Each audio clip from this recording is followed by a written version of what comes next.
Welcome to Module 3, Part 1. The need for protecting the information. I'm A.K. Asokan.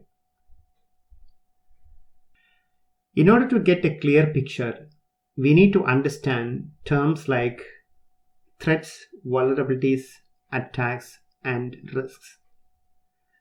We have many challenges in safeguarding information of an organization from cyber attacks. Malware is the major among them. Malware is nothing but malicious software which can disrupt the normal operation of the organization. Threats, vulnerabilities, and attacks. Threats are potential occurrence that can have an undesired effect on the system. A threat, once exploited, may harm your system, your infrastructure, your organization, and the reputation of the company dangerously. There can be insider threats as well. Insider threat actors are trusted employees or your business partners. Since they may know more about the infrastructure and other sensitive details of the company, the impact of this type of attack will be really significant. We must deploy strong defense in depth mechanism. I hope you remember that we discussed defense in depth a while ago. That mechanism and monitoring of activities in order to prevent such attacks. Vulnerability. Vulnerability is the weakness that makes it possible for a threat to potentially occur. It is a weakness in the system. Hackers look for vulnerabilities to be exploited.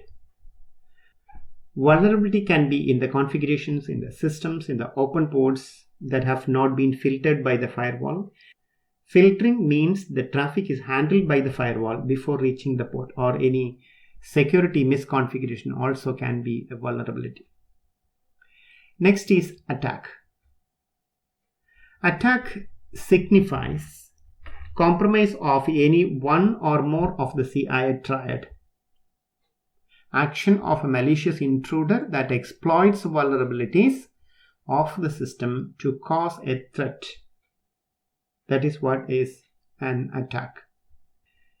The attack, be it internal or external threat actors, if it results in unauthorized disclosure of data, it violates the confidentiality aspect of the CI triad. If the attack results in disruption of services, the availability is compromised. Similarly, if it results in data alteration or modification, it means the integrity is compromised. Risk. The risk is really a big topic. Risk is when the threat exploits the vulnerability. Technically speaking, risk is a measurement of the likelihood of the threat event occurring. The impact also quantifies the risk. For example, if there are two buildings, there is building number 1 and there is building number 2.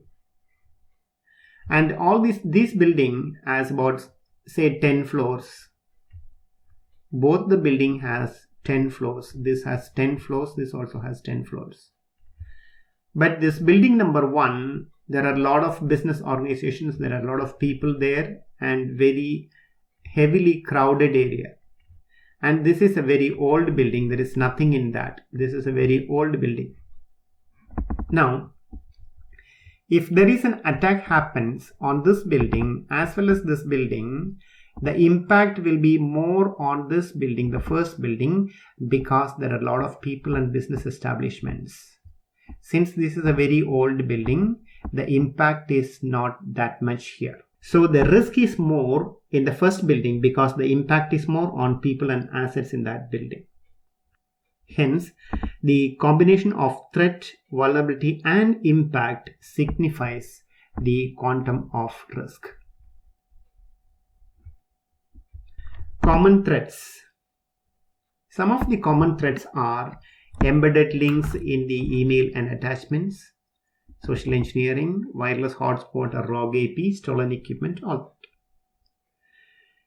that. Embedded system links or the URL normally present in the email attachment. Once you click it, you have no control over it. You may not know whether it takes you to a phishing site or a fake site, or does it download some malware in your system. Rogue wireless access points can make your system connect to them, and they can get the credential details or can access your communications. Like that, social engineering. Social engineering attacks will make people to divulge information to the attackers. It is trapping the people, as we discussed already, to get information. Attackers can take the information from stolen equipment. The device can be used to attack other systems as well.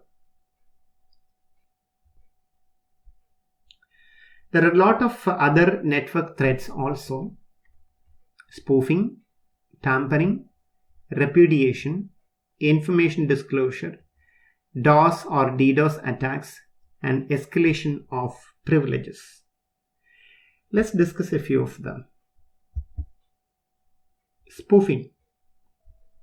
Deliberately changing the parameters or a falsified identity is spoofing.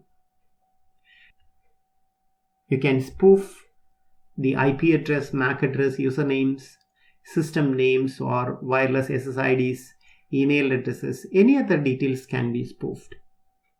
Such parameters are deliberately changed or spoofed in order to falsify the identity.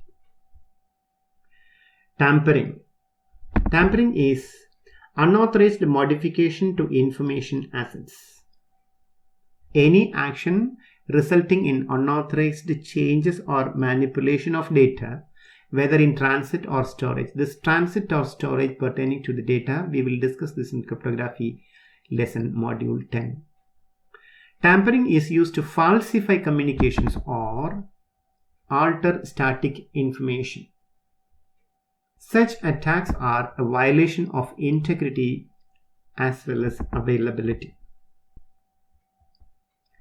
Repudiation. Repudiation is the ability of a user or an attacker to deny having performed an action or inactivity. It is telling lies, saying that no, I didn't do it. Often attackers engage in repudiation attacks not to be held accountable for their action.